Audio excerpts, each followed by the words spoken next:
이게 뭐야? 하극상도 아니고 국기문란도 아니고 국기혼란도 아니고. 그러니까요. 그 문체부가 왜 이런 행동을 했는지 이해가 안 되는데 문체부는 이렇게 변명을 하더라고요.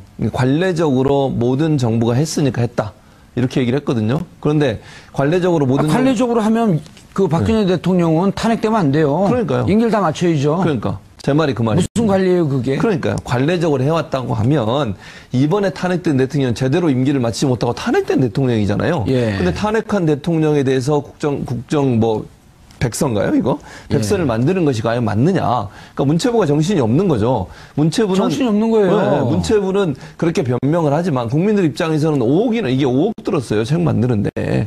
5억이라는 국가 예산을 들어서 탄핵당한 대통령, 제대로 업무를 못해서 국민으로부터 탄핵을 당한 대통령에게 대통령 관련된 국정 운영 수행에 그것도 국정 과제를 85%나 완료했다라고 하는 그런 식의 백서를 만드는 것이 과연 맞냐. 또 백서라고 하면 사실을 있는 그대로 써야 되는 거 아니겠습니까? 예. 공도 있고 과도 있고 저희는 과가 없어요. 전부 잘했다고 자기들 국정 과제 85% 완수하고 뭐 지금까지 실수한 것도 별로 없고 전체적으로 잘한 정부다라고 하는 내용을 쓴 것들을 국가 예산 5억 원을 들여서 만든다고 하는 게 과연 맞는가? 그리고 또 이 정부 안에서 이게 이루어진 것도 저는 이해가 안 돼. 할 수 없는 부분이요. 문체부가 물론 청와대하고 좀 목소리가 다른데 청와대는 몰랐다고 얘기하고 있고 문체부는 청와대 보고했다고 얘기하고 있습니다. 진실게임 양상으로 가고 있는데 만약에 청와대 보고했다면 청와대가 왜 이걸 허용했는지도 의문이고요. 만약 문체부가 청와대 보고하지 않고 했다고 하면 현 정부가 제대로 공직기강을 확립하지 못한 문제가 있지 않나 하는 그런 생각이 듭니다. 이제 문체부 입장을 보게 되면 설마 문체부에서 사실은 이 정권 초기에 날이 서 있는 이 권력의 정권 초기에 이런 것들을 보고하지 않았겠느냐라는 상식적인 어떤 생각을 해보면 보고를 했을 것이 일반적인 어떤 상식으로 보입니다. 네. 그런데 이제 문체부의 해명을 보게 되면 워딩 자체가 이렇습니다. 발간 전 청와대에도 이미 내용을 보고했다라는 겁니다. 그런데 이제 그 발간 날짜를 보게 되면 5월 초로 되어 있는데 아시다시피 청와대가 이 선거일이 5월 9일이지 않습니까? 예. 그렇다라고 하면 10일 날 대통령이 들어왔는데 어느 시기에 보고가 되었겠느냐. 그러니까 발간일이 5월 초라고 한다면 사실상 청와대가 들어오지도 않았는데 언제 보고를 했냐. 만약 발간일 전에 보고를 했다라고 한다면 이 청와대, 그러니까 문체부에서 말하는 그 청와대라고 하는 것은 당선되기 전, 그러니까 문재인 정부가 아닌 그 이전 청와대를 이야기를 하는 것이냐, 이 부분을 조금 사실 좀 따져볼 필요는 있는 것 같습니다. 아니 예를 들어서 최 교수님, 예를 들어서 자 발간 전 청와대 보고했다 할 수 있어요. 네. 그리고 이게 프로세스라고 하고 청와대에서도 사실은 저는 한강욱 비서실장과 그때 당시 청와대 근무했던 분들이 공익자로서 그 공무원으로서의 자세가 전혀 안 돼 있다라고 하는 게 탄핵이 됐거든요. 네. 그럼 탄핵 이후의 평가를 어떻게 할 것인가라고 하는 부분은 후임 대통령에게 넘겨놔야죠. 그렇죠. 탄핵된 그분들도 탄핵된 대통령이 부역자였었거든요. 그렇죠. 네. 그럼 탄핵됐는데 자기가 자기를 평가를 해요. 자, 그리고 5월 초에 문체부에서는 발간하겠다 보고할 수 있어요. 네. 그러나 발간은 그 이후에 나와서 5월 10일 이후에 나왔으면 자 이때는 그때 전임 대통령의 절차 과정 속에서 발간될 수밖에 없었으나 과연 이것이 배포되는 것이 맞습니까? 배포하는 것이 옳습니까? 라고 하는 것을 청와대하고 협의해야 되는 거 아닌가요? 그렇죠. 협의해야죠. 그리고 보고를 해야 되는 거죠, 사실. 보고를 해야죠. 그렇죠. 그러니까 문화체육부 관광부 장관도 바뀌었고 문체부의 국정을 운영하는 주체인 청와대도 다 바뀌었잖아요. 그렇다고 하면 이게 정말 배포되는지에 대해서 문의하고 보고를 하는 게 맞죠. 그러니까 1차적으로 김남국 변호사가 문제를 지적했듯이 만약에 이게 황교안 권한대행 시절에 보고를 한 걸 가지고 청와대 보고했다 얘기하면 문체부 직원이 이거 문제가 있는 거죠. 그 청와대 보고한 게 아니잖아요. 그럼 전임 정권이 있는 상태에서 권한대행 상태로 있는 상태에서 보고하고 당연히 그쪽에서는 잘했다고 칭찬해 줄 거 아니겠습니까? 이렇게 만들으라고 얘기할 거고. 이건 마치 그 역사를 뒤집는 것과 똑같은 거예요. 예를 들면 박근혜 전 대통령이 얼마나 나쁜 짓을 했고 국정농단을 했는지가 전혀 기록이 안 돼 있잖아요. 아니 백서라고 하면 그런 부분도 기록돼야 되는 거 아니에요? 이렇게 생각하면 더 화가 나요. 8월 10일 날 무슨 부에서 총독부에다가 일제 36년 중에 이완용에 대해서 평가를 하겠습니다. 발간서를 이완용 평가 발간서 발간하겠다는 계획을 내요. 그거 알았다. 우리 지금 그 친일 괴뢰 정권이니까 15일이 지난 다음에 이완용은 우리 민족을 위해서 잘한 게 85%. 이런 거 8월 15일 지난 다음에 이완용 평가서를 배포하는 거예요. 그러니까요. 이렇게 얘기해야지 더 화가 나요. 그렇죠. 이게 그러니까 말이 안 되는 거잖아요. 자기들의 어떤 치적을 홍보하는 방안으로 국가 예산 5억을 갖다 썼다면 국민에게 엄청난 실망감과 좌절감과 분노를 일으켰던 대통령, 예. 전직 대통령이 자기가 잘못한 건 인정도 안 하고 자기의 잘한 점들을 뭐 과장도 비슷하게 해가면서 그러면서 해서 세금 5억을 썼다고 하면 국민들이 얼마나 한탄스럽겠습니까, 이게. 그걸 문체부가 그런 국민들 감정을 전혀 고려하지 않고 이런 행동을 했다고 하는 것 자체가 사실은 문체부가 비난받아 마땅한 부분이라고 보는 거죠. 이건 국기문란이 아니라 뭐죠? 성적 조작이죠. 성적 조작이에요? 네. 아니, 그리고 이게 5억은 저는 어제 그저께 그 자주포, K9 자주포 희생자인데, 중사면서 이제 한 1개부 특진해갖고 상사됐잖아요. 네. 그 아들이 18개월이래요. 그럼 앞으로 그거 어떻게 크죠? 이 5억 있으면 그런 그 희생자들 그 성금으로 좀 내야 되는 거 아니에요? 네. 돈이 이렇게 나오면 돌아가나요? 뭐 돈도 문제고 이게 이제 관행도 문제인 것 같습니다. 조선시대 역사서를 편찬할 때도 사초를 일단 만들어 둔 다음에 네. 그런 다음에 당대에 자기 자신의 그 왕도 사초에 대해서 못 보게 돼 있습니다. 그리고 심지어 아들도 못 보고 손자 때 돼가지고 그 사초를 바탕으로 해서 이 역사서를 그렇게 만드는데 분명한 팩트예요? 네. 혼자만 하니까 우리가 반박을 못 하겠는데. 이게 이제 기본적으로 예. 기본적으로 이렇게 어떤 그 패턴이고 그다음에 그래서 이를테면 세종대왕 같은 경우도 이 아버지 태종에 대해서 예. 사초가 궁금하잖아요. 예. 좀 보자. 근데 신하들이 안 된다. 그리고 아니 그게 아니라 조금만 보자. 근데 안 된다. 그럼 그럼 보자. 그럼 보십시오. 그러니까 정말 봐도 되냐? 그럼 저희 목을 치고 보십시오. 목을 치고 보십시오. 네, 그렇게 이제 막아서 어떤 역사서의 매뉴얼을 그렇게 만들었는데, 그러니까 지금 이런 식으로 이렇게 됐다라는 건 전임 정부에서도 부처의 배포까지 되는 것을 그 정부 안에서 마무리 지어버리는 거잖아요. 이런 것들은 아무 의미가 없을 거 아니에요. 왜냐하면 이 전 정부도 그렇고 앞으로 정부도 그렇고 본인들의 자화자찬만 실었던 게 백서로 남아있을 테니까 필요가 없잖아요. 그래서 이런 백서 작업을 정리해두는 것은 그 해당 정부에서 할 수 있겠지만 배포까지 가는 과정, 그 편집과 되는 과정, 그 다음에 그에 대한 어떤 반론과 이런 것까지 돼야지 그 다음 정부가 참고하고 국민들이 동의할 수 있는 백서가 만들어지는 거잖아요. 그래서 이거에 대해서는 어떤 그 매뉴얼 자체를 바꿔야 될 것 같고, 그리고 지금 이 진행되는 과정에서 아까 김남국 변호사님 시점을 얘기했지만 석연치 않은 부분이 있고, 그러면 청와대에서 누가 어느 정부 때 이게 대선 전이었는지 후였는지 그런 것들을 명확히 따져서 누가 이것을 문체부의 그 보고를 받고 이렇게 컨펌을 해줬는지 그런 것들은 좀 밝힐 필요가 있을 것 같습니다. 밝히는 게 아니라 이거는 조사를 해갖고 발간을 강행했던 사람, 그 다음에 배포하겠다는 사람, 이거는 징계를 하든지 처벌해야 될 문제고요. 현재 3,000부인가요? 그 관공서에 3,000부가 배포된 걸 다 회수해야죠, 일단은. 전부 다 회수를 해야 된다라고 생각이 됩니다. 사실은 회수됐어요, 안 됐어요? 아직 현재 회수가 되지 않은 상황이고요. 배포가 되어 있는데 관공서 같은 경우에 이런 책들이 있는 것 자체가 사실은 건전한 상식에 반하는 거 아니겠습니까? 예. 공무원들이 공무원이 아니더라도 일반 국민들이라고 한다면 이러한 책을 보는 것만으로 사실은 교양에 반하는 거고 정서에 굉장히 뭔가 이렇게 심각한 어떤 정서적으로 이제 뭐라 그래야 될까요? 문제를 불러일으키는 어떤 책이기 때문에 사실상 이런 것들을 빨리 회수하는 게 필요하고 사실상 다 회수해갖고 서울시청 앞에서 불태워야 되는 거 아니에요? 네? 네, 불태우는 분서갱유가 아니라 문서갱유 한번 해야죠. 그러니까 불태운다라는 거는 이제 물론 이제 조금 과한 것이라는 생각이 좀 드는데요. 제 말씀이 과하다고 생각해? 아니요. 그런 견해를 갖고 있는 사람들도 있죠. 왜냐하면 네. 이게 악의적인 왜곡인데 예를 들어서 자 우리나라 역사서 중에 종군 위안부는 강제 동원된 적이 없고 본인들이 돈을 벌기 위해서 자진해서 전쟁터로 나갔다라는 책이 있어요. 그럼 그거를 이렇게 회수해갖고 어디다 놔둘 거예요?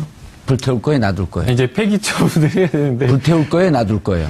아니요, 폐기 처분을 해야죠. 예, 폐기 처분 안 되는 게 불태울 거예요? 놔둘 거예요? 네, 불태우겠습니다. 저희 집에서 그냥 무섭게. 그러면 그거만큼 나쁜 거예요. 예. 그러니까 이게 사실은 이게 관례라는 이름으로 이렇게 사실상 배포가 됐다라고 이야기를 하고 있는데 저는 과연 이제 이게 관례라는 이름으로 그게 됐을까라는 생각이 듭니다. 이제 문체부에서는 이게 뭐 관례라는 이름으로 됐다 뭐 이렇게 주장을 하고 있지만 찾아내야 되겠죠. 네, 저는 그게 아니라고 생각이 됩니다. 사실상 이 내용 자체를 보게 되면 단순하게 그냥 이렇게 치적을 이렇게 하는 것이 아니라 내용 자체 교수님이 올 건데. 최 교수님이요? 예, 왜냐하면 법적으로 얘기를 해갖고 이 직원을 찾아내야 되느냐 말아야 되느냐라고 하는 게 더 중요해요. 알겠습니다. 그러면 찾아내야 돼요, 말아야 돼요. 처벌해야죠, 이거는. 경위를 물어야죠, 일단. 처벌하기 전에.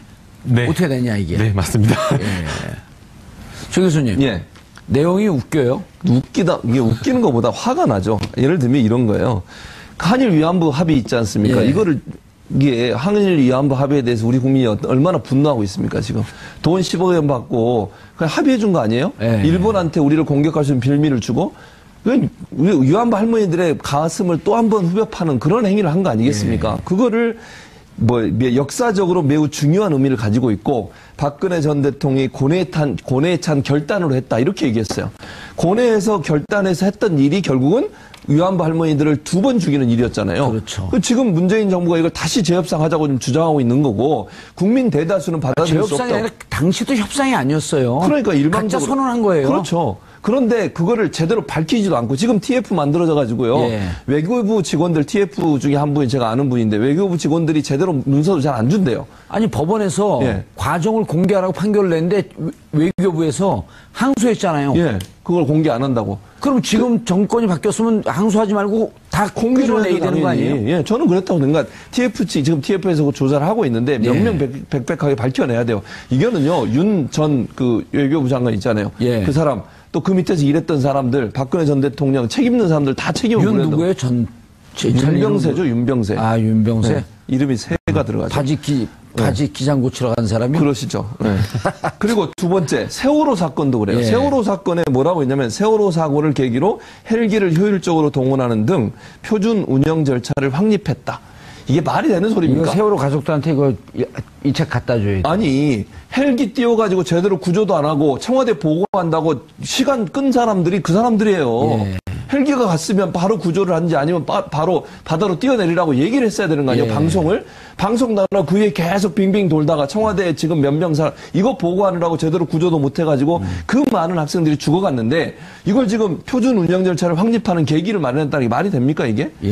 국민들에게 이 분노를 불러일으킨 이런 사건을 참사를 본인이 마치 뭔가 새로운 걸 만들어낸 계기로 삼았다고 얘기하는 게 또 말이 안 된다고 생각하고요. 7시간 사건도 그래요. 7시간 지금 국민이 의혹으로 삼고 있잖아요. 이거 아직도 밝히지 못하고 있는데 그때 7시간 행적에 대해서 딱 한 줄 썼어요. 중앙재난안전대책본부 방문. 나머지는 다 생략. 이런 건 다 생략하고 자기가 얘기하고 싶은 것만 얘기하는 이런 아무 말 대잔치 아니겠습니까? 아니 며칠 전인지 뭐 시간 언제인지 기억이 안 나는데 요즘 강연 프로그램들이 인기 아니에요? 세바시라고 하는 프로그램을 제가 무심코 이렇게 유튜브에서 봤는데 이국종 교수가 나와요.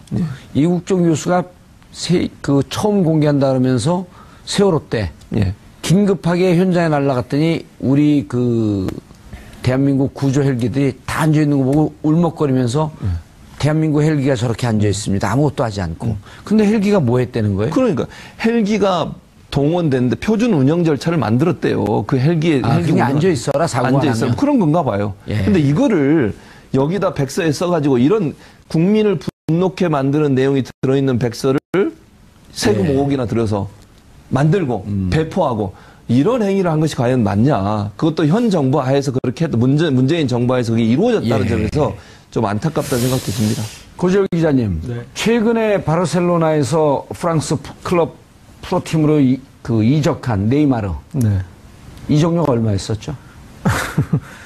아유, 남이 버는 돈에는 별로 관심 없어요. 그게 2천억이 좀 넘었거든요. 근데 위안부 합의하면서 100억을 주고.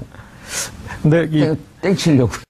돈 얘기가 나와서 그런데 저는 좀 약간 좀 역발상을 해봤는데 이거는 문서갱유할 일이 아니라 오히려 다시 5억을 들여서 개정 증보판을 만들어야 된다. 네. 이거 잘못 태우면 누가 이렇게 짱박아 놨다가 더 비싸게 팔 수도 있어요. 방송 용어 좀 희귀본이 쓰세요. 돼서. 짱박아 놓은 게 뭡니까? 무슨 깊숙이 넣어두었다가. 예. 무슨 짤짤이합니까? 그래서 차제에 예. 이 지금 모든 국민들이 대부분의 다른 국민들이 평가를 좀 하자. 그렇죠. 그러니까 이래서 예. 탄핵이 되었다. 그리고 박근혜 전 대통령에 대한 재판 결과까지 나오고 그 재판 과정에서 다양한 부분에 시시비비가 가려질 겁니다. 그래서 예. 그 부분까지 포함하고 이 내용을 청와대 비서실에서 기획을 한 다음에 해당 부처 자료를 받아서 했다고 그랬잖아요. 그러니까 해당 부처에 다시 얘기하는 거예요. 그럼요. 예. 너희들이 개정증부판을 너희들이 써라. 그래서 이 부분에 대해서 개정판을 저는 차라리 그렇게 만들어서 되돌리는 게 더 맞지 않을까 의미 있네요. 예. 예를 들었고 그 1475일인가 75일간의 기록을 경제는 매년 몇 프로 성장을 하였으며 부채는 얼마나 늘었으며 실업률은 얼마였으며 그리고 통일은 대박이라고 하면서 남북 관계는 어떻게 단절되었으며 이런 기록을 다 남겨야죠. 그렇죠. 재판이 끝나고 난 다음 그래서 2016년 12월 9일 국회에서 246명의 찬성으로 국회 탄핵이 가결돼서 탄핵 소추안을 발의했고 네. 3월 10일 역사상 두 번째로 대한민국 역사상 두 번째로 첫 번째는 이승만 대통령이 탄핵됐다만 임시정부에서 네. 두 번째로 탄핵되는 대통령이 되었다. 됐다. 탄핵 사유는 이러저러하고 재판을 받고 10월 17일 1차 구속 만료 기간까지 이러저러한 이유로 무기징역이 아직 안 나왔죠. 예, 이런 형을 받다. 이거 제대로 된 평가를 진짜 할 필요가 그렇죠. 있겠네요. 그래서 후대에 남겨놔야 돼요. 이런 예. 대통령이 있었다. 그래서 이런 대통령이 다시는 나타나면 안 된다. 그래서 후대 우리 후손들이 100년 지난 다음에 예. 이거 가짜 역사 아니에요? 아니 어떻게 이런 대통령이 있을 수가 있죠? 아, 그렇게. 예. 너무 깜짝 놀랐고. 그럴 정도로 그렇게 만들어야죠. 만들어야죠. 그래서 이게 어쨌든 그 정부 예를 들면 이런 거잖아요. 시간 지나서 백서를 보는 사람 입장에서는요. 그것도 대한민국 정부가 만든 거잖아요. 그러면 그 자체가 신뢰성을 주는 거예요. 그러니까 대한민국 정부에서 발간한 문서. 그러면 전 세계적으로 이거는 신뢰성이 있다고 보는 거 아니겠습니까? 예. 근데 그 백서가 지금 잘못됐잖아요. 그 대한민국 정부가 만들었다고 하는 백서 내용이 지금 우리가 얘기하고 있는 것처럼 이렇게 조작되고 왜곡되고 편향적으로 기술돼 있다고 하면 이건 정부의 창피함이에요. 그리고 나중에 이게 진짜 말씀하신 거 50년, 100년 뒤에 누군가가 연구 자료로 이걸 쓰려고 해서 이걸 보고 이게 사실인 걸 인식하면 어떡합니까? 그럼요. 바로 잡아야죠, 이거는. 고재열 기자 말씀하신 것처럼. 김남국 변호사님, 우리는 그 많은 분들이 특히 이제 진보 진영에 계시는 분들은 80년 8월 5월 광주 항쟁을 아주 또렷이 기억하고 있단 말이에요. 그때 당시에 무슨 중학생, 고등학생이었다라고 하더라도 대한민국 현대사에서 대단히 중요한 사건이기 때문에. 근데 지금 중학교, 고등학생들은 몰라요. 네. 이번에 이제 택시 운전사라고 하는 그 영화가 나옴으로 인해서 정말 저렇게 극악무도한 일이 대한민국 현대사에서 있었나라고 하고 깜짝 놀란단 말이에요. 기록이 그만큼 중요하잖아요. 네, 사실 저도 5.18 세대가 아닙니다. 예. 5.18이라고 그러지 말고 광주항쟁이라고. 예, 광주항쟁 세대가 아닌데요. 예. 제가 어렸을 때 그 5.18 비디오, 그러니까 그 폭력 그 군대가 아주 무자비하게 진압하는 그 영상을 친구들과 이제 이불을 둘러쓰고 무서워가지고 이렇게 보는 그런 상황이 있었는데요. 그때 영상. 친구들과 이불을 뒤집어 쓰고는 다른 걸 보는데. 예, 그때 영상을 보고 이 역사적인 사실을 그때 정말. 몇 학년이었어요? 그때 초등학교 4학년이었는데요. 예, 그때 제가 대학교 2학년이었어요. 집에 이제 그때가 초등학교 4학년은 아니었고요. 예. 그래서 이제 그 영상을 보고 이제 역사적인 사실을 목도하게 되었는데 사실은 만약 직접 그때 이런 어떤 사실, 탄핵이라는 박근혜 전 대통령의 탄핵이라는 사실을 직접 경험하지 못한다라고 한다면 후대에서는 이 사실에 대한 어떤 진실에 대해서는 정확하게 이해를 못할 수가 있다라고 생각이 됩니다. 그렇다고 한다면 그 사람들은 책이라든가 아니면은 영상 자료라든가 그럼요. 뉴스라든가 기사라든가 이런 것을 가지고 간접적으로 공부를 할 수밖에 없을 건데요.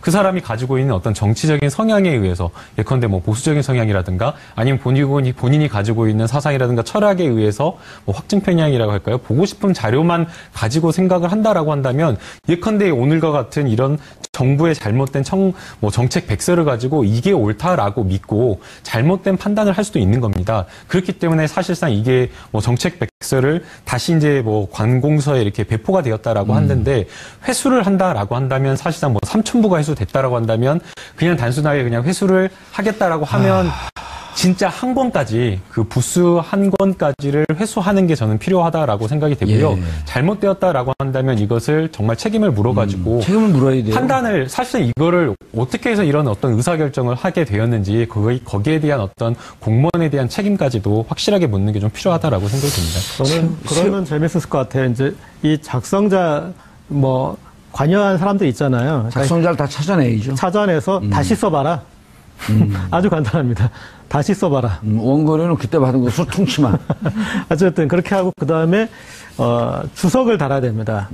이 한 것에 대해서 이를테면 위안부 합의에 대해서는 위안부 직접 활동 단체 정대협이나 그런 나누베 집에 이거에 대해서 이렇게 평가하는데 어떻게 생각하십니까? 주석을 달고 세월호 대처 이렇게 했다. 그렇다면 세월호 유가족은 이것에 대해서 어떻게 생각하십니까? 거기에 대해서 다시 주석을 달고. 아니 증보판 아주 좀 재밌는 생각이 드는데 네. 증보판을 그 예산을 2배로 드리는 거예요. 예. 그래서 지금 써놓은 기록이 있잖아요. 예. 자 이렇게 탄핵 이전의 정부에서는 이렇게 기록을 했으나 실제 역사적 사실은 이러이러합니다. 그럼 두 개를 비교해서 볼 수 있게끔. 그렇죠. 예. 예. 그래서 이제 생각 바뀌셨네요. 문석행위에서 증거판으로. 아니 일단 불태우고 다 원고는 살아 있잖아요. 원고 살아 있으면 원고를 가갖고 문서개혁을 먼저 하고 끝까지. 근데 이 세월호 웃을 수 없는 상황인데요. 네. 그 7시간의 기록 갖고 3년을 우리가 눈물을 흘린 거 아니에요? 근데 이 기록하는 사람들이 이건 양심도 없는 것 같아요. 이렇게 돼 있어요. 정작 참사 당일 박 전 대통령의 일지. 이 기록이 나옵니다. 중앙재난안전대책본부 방문. 새빨간 거짓말인 거죠. 아니, 방문했죠. 네. 방문했죠. 그걸 끝. 뭘 했는지 아무것도 없어요. 이게 기록에 남아있는 거예요. 이 참사가 어떠한 문제를 갖고 우리 사회에 어떠한 충격을 주었으며 진상을 규명하기 위해서 얼마나 많은 사람들이 매주 토요일 촛불을 들고 거리로 나왔으며 이렇게 들었던 촛불이 그 이후에 3년이 지나서 촛불혁명으로 연결이 되었다. 이어졌다. 이런 기록들이 있어야 되는 거 아니에요? 그렇죠. 사실은 백서라고 한다라고 하면 백서는 지금 현재 가지고 있는 현황을 분석하고 그다음에 이제 미래 세대가 이것을 봤을 때 나중에 이 문제를 해결하는데 이게 도움이 되라라고 하는 게 백서 아니겠습니까? 그렇다고 한다면 보고. 당시에 세월호 참사와 관련돼서 박근혜 전 대통령이 문제에 이 대응을 했을 때 잘못된 것들을 사실상 깨끗하게 정말 사실대로 솔직하게 기록하는 게 필요한데 이것과 관련해서 2014년 4월 16일 날 중앙재난안전대책본부를 방문한 사실만 기록을 하고 몇 시에 방문했다라든가 세월호 이 대책과 관련해서 박근혜 전 대통령이 7시간 세월호 행적과 관련해서 아무것도 하지 않았다라는 거 또는 뭐 오후 2시 반부터 뭐 본인의 어떤 전속 미용사를 불러갖고 올림머리했다라든가 이러한 것들은 전혀 기록을 하지 않았고요. 그런 부분에 대해서 전혀 뭐 반성이라든가 국가적인 어떤 논란이라든가 의혹에 대해서 전혀 이야기를 하고 있지 않고 있기 때문에 사실상 이것은 정책백서라고 이야기를 하고 있지만 정책백서가 아니라 역사적인 어떤 왜곡과 은폐를 하고 있는 그런 어떤 뭐 역사적인 적폐 이렇게 이야기를 해야 될 것 같습니다. 진짜. 비유하자면은 지금 우리가 적폐청산이라는 청소를 하고 있잖아요. 네. 근데 누가 뒤에서 열심히 닦아놓는데 열심히 지금 적폐 쓰레기를 버리고 있는 거예요. 그러니까 정말 그 충격이 지금 국민들이 큰 거죠. 그러니까 모두가 합심해서 대통령을 탄핵시키고 그리고 새 정부를 출범시키면서 하나하나 사회 곳곳에 적폐를 청산하자 하고 이렇게 한 발짝 한 발짝 나가고 있는데 누군가 뒤에서 그것도 공무원들이 새로운 적폐를 거기다가 이렇게 쌓고 껌을 붙이고 있는 그 모습을 목도한 것 같습니다. 이것은. 그리고 이제 거기다가 이것도 하나 넣어야 돼요.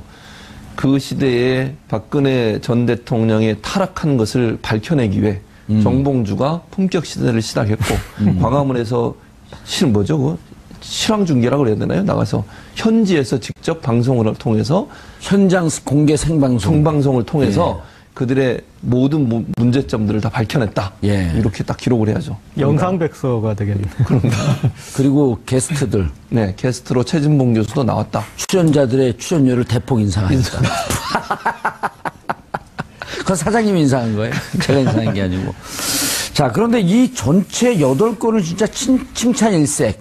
85% 국정과제 수행. 그러나 막상 보니까 요즘 또 문제가 되고 있는 게 20년 전 97년도 IMF 구제금융 당시에 공적 자금이 투입됐는데 예.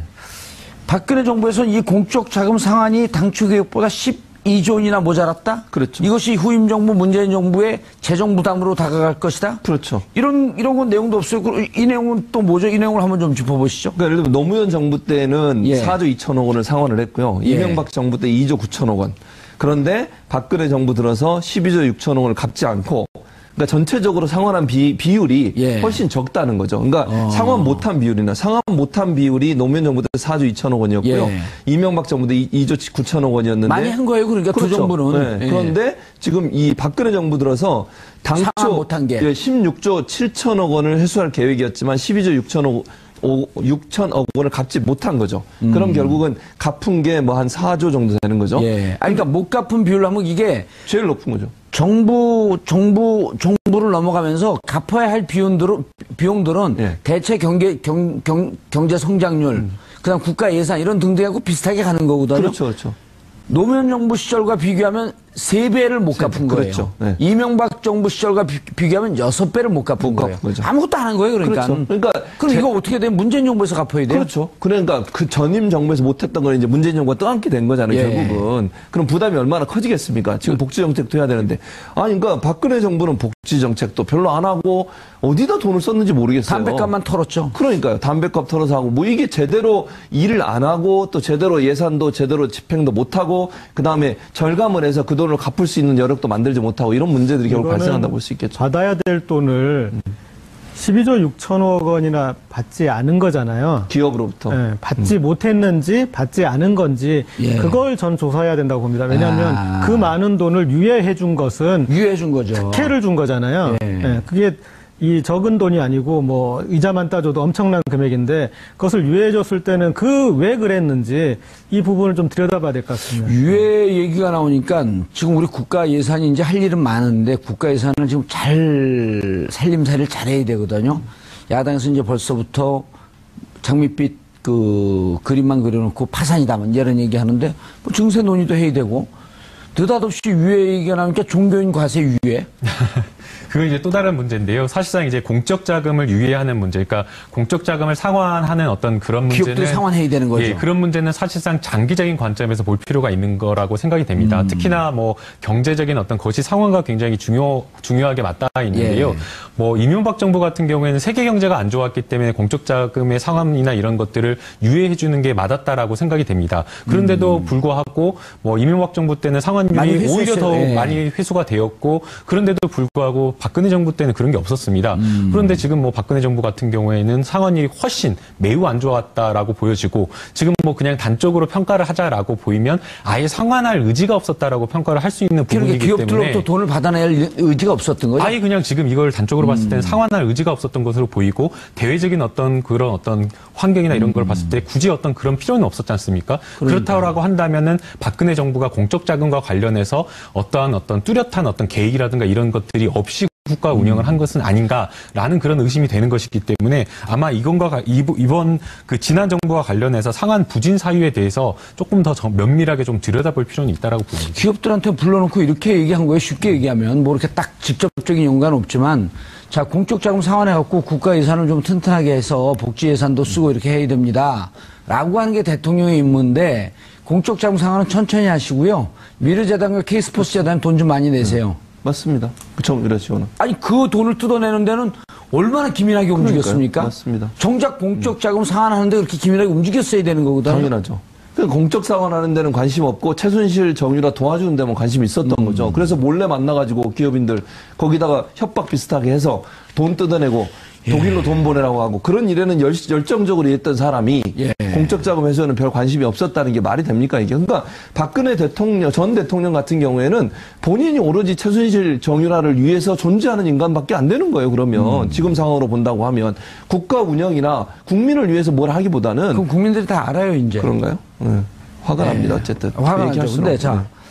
그래서 그런지 홍준표 이게 뭐 연관이 안 되는 건데 막 작가들이 연관을 시켜놨고 이게 연관이 잘 안 되는 건데 어쨌든 이 박근혜 대통령 이렇게 평가하는 게 허무맹랑한 평가를 했다. 돈도 못 갚았다. 예. 근데 왜 홍준표는 느닷없이 또 출당 얘기를 하는 이게 연결이 돼요? 아니 근데 이 타이밍은 좋지 않습니까? 타이밍은 좋아. 근데 작가들이 한 걸 무심코 쫓아가다 보니까 이게 이제 사실 아니. 홍준표 대표가 갑툭튀로 갑자기 박근혜 전 대통령에 대한 출당 이슈를 키우고 있는데 뭐예요? 갑자기 툭 튀어나온 갑툭튀 그런 이제 얘기를 했는데 마침 이 정책 백서가 계기가 돼서 다시 열받네 국민들한테 그렇게 되면은 출당 얘기가 더 회자될 수 있는 거죠. 사실은 홍준표 대표가 출당 얘기를 했을 때 친박 계열에서 약간 좀 무대응 전략이었습니다. 저러다 말겠지. 그리고 어차피 홍준표 당신도 그리 인기가 있는 게 아니야. 그렇기 때문에 당신이 말하는 이슈가 별로 회자도 되지 않을 거야. 그래서 이제 어떻게 보면 묻힐 수 있었는데 마침 이런 정책 백서나 그다음에 또 여러 가지 재판에서나 이런 행보 이런 것들을 보면서 인구에 회자되면서 출당 얘기가 조금 더 커질 수도 있을 것 같긴 합니다. 예. 근데 홍 대표도 좀 독특해요. 불과 넉 달 전만 해도 사람의 도리가 아니다. 박근혜 전 대통령 출당시키는 게. 근데 이제는 사람이 아니신 거죠. 아니요, 사람이 아닌 게 사람의 도리가 아니다. 사람의 도리를 안 하고 있는 건가요? 그랬더니 또 재밌어요. 그리고 그 아주 최근에는 무능했던 박정권 후연들 무슨 소용이 있냐. 뒤에 숨어서 수긍하지 말고 당당하게 커밍아웃해서 박근혜 탈당 공론하자. 하하, 그러니까 하태경 바른정당 의원은 박근혜 갖고 노는 정치적 패류나 바른정당 꼬셔보려는 게 뻔히 보인다. 이렇게 얘기했고요. 조원진, 홍준표, 자기 살 길 위해 말 바꾸는 X. 네, 여러 가지 이제 노림수가 있다라고. 예, 홍준표 대표의 여러 가지 노림수가 있다라고 생각이 되는데요. 내부적으로는 이제 홍준표 체제를 조금 공고화하려는 생각이 있다라고 생각이 됩니다.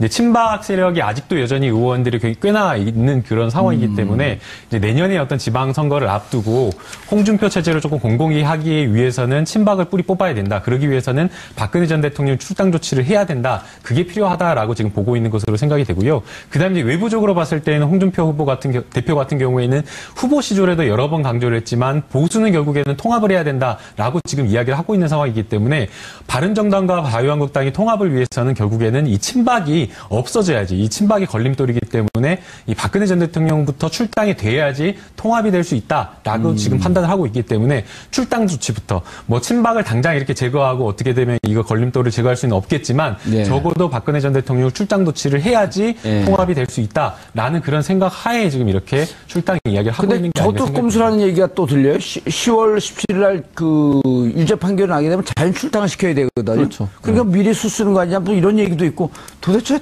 알 수가 없어요. 그러니까 홍준표 지금 대표 입장에서는 본인한테 유리할 때는 이것도 썼다가 버렸다가 썼다가 이러는 거예요. 그러니까 무슨 주관이나 가치관이 저는 없다고 생각하는데 그분은 그냥 박근혜 전 대통령을 마케팅을 해서 이용을 하는 거죠. 그러니까 지금 상황에서는 그러니까 또 보세요. 이회창 전 총재가 자서전 냈는데 자서전에 보면 책임을 박근혜 전 대통령한테 있다고 얘기해요. 보수는 미워하지 말고 박근혜만 미워해라 이런 얘기거든요. 결국은 일맥상통하는 부분이라는 생각이 듭니다. 알겠습니다. 박근혜 전 대통령의 백서 지금 3,000부가 뿌려졌다고 하는데 당장 회수해서 누가 이것을 배포했는지 누가 이것을 추진했는지 책임을 물어야 할 것으로 보입니다. 왜냐하면요. 과거에 대한 잘못된 기록을 하는 것은 과거만 왜곡하는 것이 아니라 그 사회의 미래를 왜곡시키는 것이기 때문에 반드시 과거의 역사는 바로 잡아야 하기 때문입니다. 할 수 있어요. 그리고 이게 프로세스라고 하고 청와대에서도 사실은 저는 한강욱 비서실장과 그때 당시 청와대 근무했던 분들이 공익자로서 그 공무원으로서의 자세가 전혀 안 돼 있다라고 하는 게 탄핵이 됐거든요.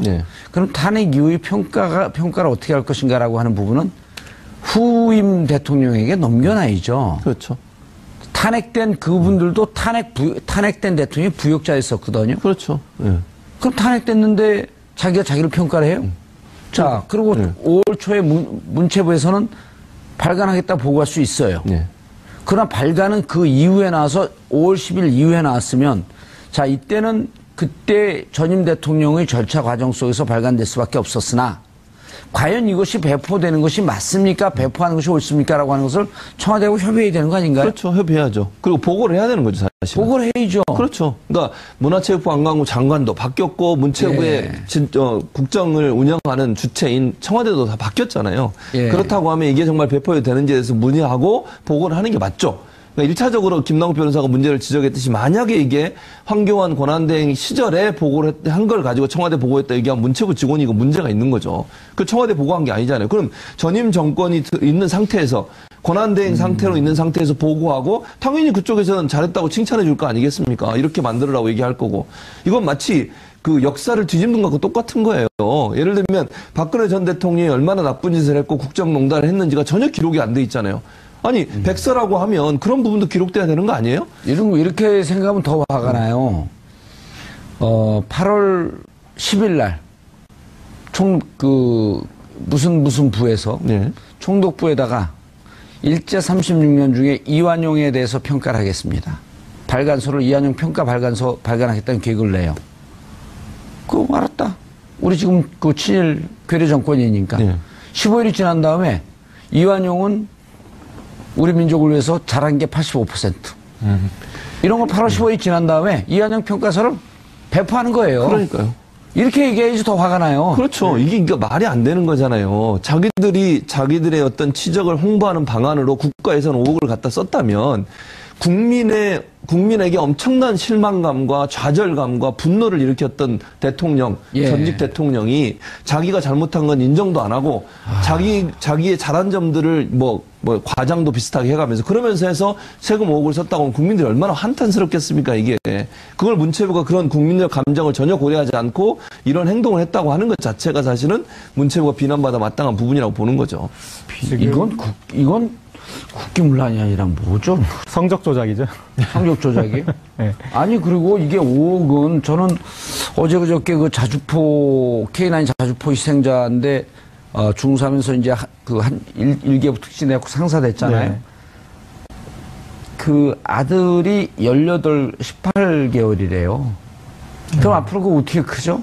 이 5억 있으면 그런 그 희생자들 그 성금으로 좀 내야 되는 거 아니에요? 네. 돈이 이렇게 나오도록 하나요? 뭐 돈도 문제고 이게 이제 관행도 문제인 것 같습니다. 조선시대 역사서를 편찬할 때도 사초를 일단 만들어 둔 다음에 네. 그런 다음에 당대에 자기 자신의 그 왕도 사초에 대해서 못 보게 돼 있습니다. 그리고 심지어 아들도 못 보고 손자 때 돼가지고 그 사초를 바탕으로 해서 이 역사서를 그렇게 만드는데 분명한 팩트예요? 네. 혼자만 하니까 우리가 반박을 못 하겠는데. 이게 이제 기본적으로 예. 기본적으로 이렇게 어떤 그 패턴이고 그다음에 그래서 이를테면 세종대왕 같은 경우도 이 아버지 태종에 대해서 예. 사초가 궁금하잖아요. 예. 좀 보자. 근데 신하들이 안 된다. 아니 그게 아니라 조금만 보자. 근데 안 된다. 그럼 그럼 보자. 그럼 보십시오. 그러니까 정말 봐도 되냐? 그럼 저희 목을 치고 보십시오. 네, 그렇게 이제 막아서 어떤 역사서의 매뉴얼을 그렇게 만들었는데, 네. 그러니까 지금 이런 식으로 이렇게 됐다라는 건 전임 정부에서도 부처의 배포까지 되는 것을 그 정부 안에서 마무리 지어버리는 거잖아요. 이런 것들은 아무 의미가 없을 거 아니에요. 왜냐하면 이 전 정부도 그렇고 앞으로 정부도 그렇고 본인들의 자화자찬만 실었던 게 백서로 남아있을 테니까 필요가 없잖아요. 그래서 이런 백서 작업을 정리해두는 것은 그 해당 정부에서 할 수 있겠지만 배포까지 가는 과정, 그 편집과 되는 과정, 그 다음에 그에 대한 어떤 반론과 이런 것까지 돼야지 그 다음 정부가 참고하고 국민들이 동의할 수 있는 백서가 만들어지는 거잖아요. 그래서 이거에 대해서는 어떤 그 매뉴얼 자체를 바꿔야 될 것 같고, 그리고 지금 이게 이 진행되는 과정에서 아까 김남국 변호사님 시점을 얘기했지만 석연치 않은 부분이 있고, 그러면 청와대에서 누가 어느 정부 때 이게 대선 전이었는지 후였는지 그런 것들을 명확히 따져서 누가 이것을 문체부의 그 보고를 받고 이렇게 컨펌을 해줬는지 그런 것들은 좀 밝힐 필요가 있을 것 같습니다. 밝히는 게 아니라 이거는 조사를 해갖고 발간을 강행했던 사람, 그 다음에 배포하겠다는 사람, 이거는 징계를 하든지 처벌해야 될 문제고요. 현재 3,000부인가요? 그 관공서에 3,000부가 배포된 걸 다 회수해야죠, 일단은. 전부 다 회수를 해야 된다라고 생각이 됩니다. 사실은 회수됐어요, 안 됐어요? 아직 현재 회수가 되지 않은 상황이고요. 배포가 되어 있는데 관공서 같은 경우에 이런 책들이 있는 것 자체가 사실은 건전한 상식에 반하는 거 아니겠습니까? 예. 공무원들이 뭐 공무원이 아니더라도 일반 뭐 국민들이라고 한다면 이러한 책을 보는 것만으로 사실은 교양에 반하는 거고 정서에 굉장히 뭔가 이렇게 심각한 어떤 정서적으로 이제 뭐라 그래야 될까요? 문제를 불러일으키는 어떤 책이기 때문에 사실상 이러한 것들을 빨리 회수하는 게 필요하고 다 사실상 회수해갖고 서울시청 앞에서 불태워야 되는 거 아니에요? 네? 네, 불태우는 분서갱유가 아니라 문서갱유 한번 해야죠. 그러니까 뭐 불태운다라는 거는 이제 뭐 물론 이제 조금 과한 것이라는 생각이 좀 드는데요. 제 말씀이 과하다고 생각해? 아니요. 그런 견해를 갖고 있는 사람들도 있죠. 왜냐하면 네. 이게 악의적인 왜곡인데 예를 들어서 자 우리나라 역사서 중에 종군 위안부는 강제 동원된 적이 없고 본인들이 돈을 벌기 위해서 자진해서 전쟁터로 나갔다라는 책이 있어요. 그럼 그거를 이렇게 회수해갖고 어디다 놔둘 거예요? 불태울 거예요? 놔둘 거예요? 이제 폐기 처분을 해야 되는데. 불태울 거예요? 놔둘 거예요? 아니요, 폐기 처분을 해야죠. 예, 폐기 처분 안 되는 게 불태울 거예요? 놔둘 거예요? 네, 불태우겠습니다. 저희 집에서 그냥 무조건. 그럼요. 그거만큼 나쁜 거예요. 예. 그러니까 이게 사실은 이게 관례라는 이름으로 이렇게 사실상 배포가 됐다라고 이야기를 하고 있는데 저는 과연 이제 이게 관례라는 이름으로 그게 됐을까라는 생각이 듭니다. 이제 문체부에서는 이게 뭐 관례라는 이름으로 됐다 뭐 이렇게 주장을 하고 있지만 찾아내야 되겠죠. 네, 저는 그게 아니라고 생각이 됩니다. 사실상 이 내용 자체를 보게 되면 단순하게 그냥 이렇게 치적을 이렇게 하는 것이 아니라 내용 자체 최 교수님이 올 건데. 예. 최 교수님이요? 예, 왜냐하면 법적으로 얘기를 해갖고 이 직원을 찾아내야 되느냐 말아야 되느냐라고 하는 게 더 중요해요. 알겠습니다. 그러면 찾아내야 돼요, 말아야 돼요. 처벌해야죠, 이거는. 경위를 물어야죠, 일단. 처벌하기 전에. 네. 어떻게 되냐, 이게. 네, 맞습니다. 예. 최 교수님. 예. 내용이 웃겨요? 이게 웃기는 것보다 화가 나죠. 예를 들면 이런 거예요. 한일 위안부 합의 있지 않습니까? 예. 이게 한일 위안부 합의에 대해서 우리 국민이 얼마나 분노하고 있습니까, 지금. 돈 10억 원 받고 그냥 합의해 준 거 아니에요? 예. 일본한테 우리를 공격할 수 있는 빌미를 주고 우리 위안부 할머니들의 가슴을 또 한 번 후벼 파는 그런 행위를 한 거 아니겠습니까? 예. 그거를 역사적으로 매우 중요한 의미를 가지고 있고 박근혜 전 대통령이 고뇌에 찬 결단으로 했다 이렇게 얘기했어요. 고뇌에서 결단해서 했던 일이 결국은 위안부 할머니들을 2번 죽이는 일이었잖아요. 그렇죠. 지금 문재인 정부가 이걸 이게 뭐야? 하극상도 아니고 국기문란도 아니고 국기혼란도 아니고. 그러니까요. 그 문체부가 왜 이런 행동을 했는지 이해가 안 되는데 문체부는 이렇게 변명을 하더라고요. 관례적으로 모든 정부가 했으니까 했다. 이렇게 얘기를 했거든요. 그런데 관례적으로 관례적으로 하면 그 박근혜 대통령은 탄핵되면 안 돼요. 그러니까요. 임기를 다 맞춰야죠. 그러니까. 제 말이 그 말이에요. 무슨 관리예요, 그게? 그러니까요. 관례적으로 해왔다고 하면 이번에 탄핵된 대통령은 제대로 임기를 마치지 못하고 탄핵된 대통령이잖아요. 예. 근데 탄핵한 대통령에 대해서 국정 백서인가요, 이거? 백서를 만드는 것이 과연 맞느냐? 그러니까 문체부가 정신이 없는 거죠. 문체부는 정신이 없는 거예요. 네, 문체부는 그렇게 변명을 하지만 국민들 입장에서는 이게 5억 들었어요. 책 만드는데 5억이라는 국가 예산을 들어서 탄핵당한 대통령, 제대로 업무를 못해서 국민으로부터 탄핵을 당한 대통령에게 대통령 관련된 국정 운영 수행에 그것도 국정 과제를 85%나 완료했다라고 하는 그런 식의 백서를 만드는 것이 과연 맞냐? 또 백서라고 하면 사실을 있는 그대로 써야 되는 거 아니겠습니까? 예. 공도 있고 과도 있고 저희는 과가 없어요. 전부 잘했다고 자기들 국정 과제 85% 완수하고 지금까지 실수한 것도 별로 없고 전체적으로 잘한 정부다라고 하는 내용을 쓴 것들을 국가 예산 5억 원을 들여서 만든다고 하는 게 과연 맞는가? 그것도 이 정부 하에서 이게 이루어진 것도 저는 이해가 안 돼. 할 수 없는 부분이요. 문체부가 물론 청와대하고 좀 목소리가 다른데 청와대는 몰랐다고 얘기하고 있고 문체부는 청와대 보고했다고 얘기하고 있습니다. 진실게임 양상으로 가고 있는데 만약에 청와대 보고했다면 청와대가 왜 이걸 허용했는지도 의문이고요. 만약 문체부가 청와대 보고하지 않고 했다고 하면 현 정부가 제대로 공직기강을 확립하지 못한 문제가 있지 않나 하는 그런 생각이 듭니다. 이제 문체부 입장을 보게 되면 설마 문체부에서 사실은 이 정권 초기에 날이 서 있는 이 권력의 정권 초기에 이런 것들을 보고하지 않았겠느냐라는 상식적인 어떤 생각을 해보면 보고를 했을 것이 일반적인 어떤 상식으로 보입니다. 예. 그런데 이제 문체부의 해명을 보게 되면 워딩 자체가 이렇습니다.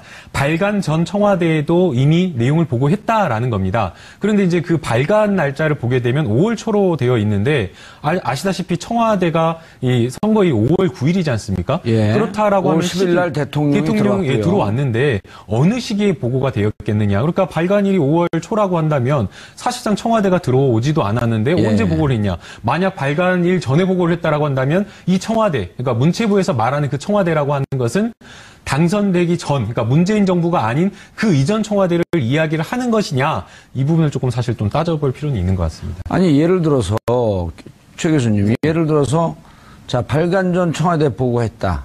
다시 재협상 하자고 좀 주장하고 있는 거고, 국민 대다수는 받아들일 수 재협상이 없다. 아니라 당시도 협상이 아니었어요. 그러니까 일방적으로. 각자 선언한 거예요. 그렇죠. 그런데 그거를 제대로 밝히지도 않고 지금 TF 만들어져 가지고요. 예. 외교부 직원들 TF 중에 한 분이 제가 아는 분인데 외교부 직원들이 제대로 문서도 잘 안 준대요. 아니, 법원에서 예. 과정을 공개하라고 판결을 냈는데 외교부에서 항소했잖아요. 예. 그걸 공개 안 한다고. 그럼 지금 정권이 바뀌었으면 항소하지 말고 다 공개로 내야 되는 거 아니에요? 예, 저는 그랬다고 생각. 지금 TF에서 조사를 하고 있는데 예. 명명백백하게 밝혀내야 돼요. 이거는요, 윤 전 그 외교부 장관 있잖아요. 예. 그 사람, 또 그 밑에서 일했던 사람들, 박근혜 전 대통령 책 입는 사람들 다 책임을 물어야 돼요. 누구예요?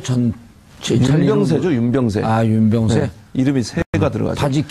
바지 기장 고치러 간 사람이? 그러시죠. 네. 그리고 두 번째, 세월호 사건도 그래요. 예. 세월호 사건에 뭐라고 했냐면 세월호 사고를 계기로 헬기를 효율적으로 동원하는 등 표준 운영 절차를 확립했다. 이게 말이 되는 소리입니까? 이거 세월호 가족들한테 이거 이 책 갖다 줘야 돼. 아니, 헬기 띄워가지고 제대로 구조도 안 하고 청와대 보고한다고 시간 끈 사람들이 그 사람들이에요. 예. 헬기가 갔으면 바로 구조를 하는지 아니면 바로 바다로 뛰어내리라고 얘기를 했어야 되는 거 아니에요? 예. 방송 나라 그 위에 계속 빙빙 돌다가 청와대에 지금 몇 명 사람 이거 보고하느라고 제대로 구조도 못 해가지고 그 많은 학생들이 죽어갔는데 이걸 지금 표준 운영 절차를 확립하는 계기를 마련했다는 게 말이 됩니까 이게? 예. 국민들에게 이 분노를 불러일으킨 이런 사건을 참사를 본인이 마치 뭔가 새로운 걸 만들어낸 계기로 삼았다고 얘기하는 것도 말이 안 된다고 생각하고요. 7시간 사건도 그래요. 7시간 지금 국민이 의혹으로 삼고 있잖아요. 이거 아직도 밝히지 못하고 있는데 그때 7시간 행적에 대해서 딱 한 줄 썼어요. 중앙재난안전대책본부 방문. 나머지는 예. 다 생략. 이런 건 다 생략하고 자기가 얘기하고 싶은 것만 얘기하는 이런 예. 아무 말 대잔치 아니겠습니까? 아니, 며칠 전인지 뭐 시간 언제인지 기억이 안 나는데 요즘 강연 프로그램들이 인기 아니에요? 예. 세바시라고 하는 프로그램을 제가 무심코 이렇게 유튜브에서 봤는데 이국종 교수가 나와요. 이국종 교수가 처음 공개한다 그러면서 세월호 때 예. 긴급하게 현장에 날아갔더니 우리 대한민국 구조 헬기들이 다 앉아 있는 거 보고 울먹거리면서 대한민국 헬기가 저렇게 앉아 있습니다. 아무것도 하지 않고. 근데 헬기가 뭐 했다는 거예요? 그러니까 헬기가 동원됐는데 표준 운영 절차를 만들었대요. 그 헬기 그냥 앉아 있어라 사고가 앉아 있어 나면. 그런 건가 봐요. 예. 근데 이거를 여기다 백서에 써가지고 이런 국민을 분노케 만드는 내용이 들어있는 백서를 세금 예. 5억이나 들여서 만들고 배포하고 이런 행위를 한 것이 과연 맞냐? 그것도 현 정부 하에서 그렇게 해도 문재인 정부 하에서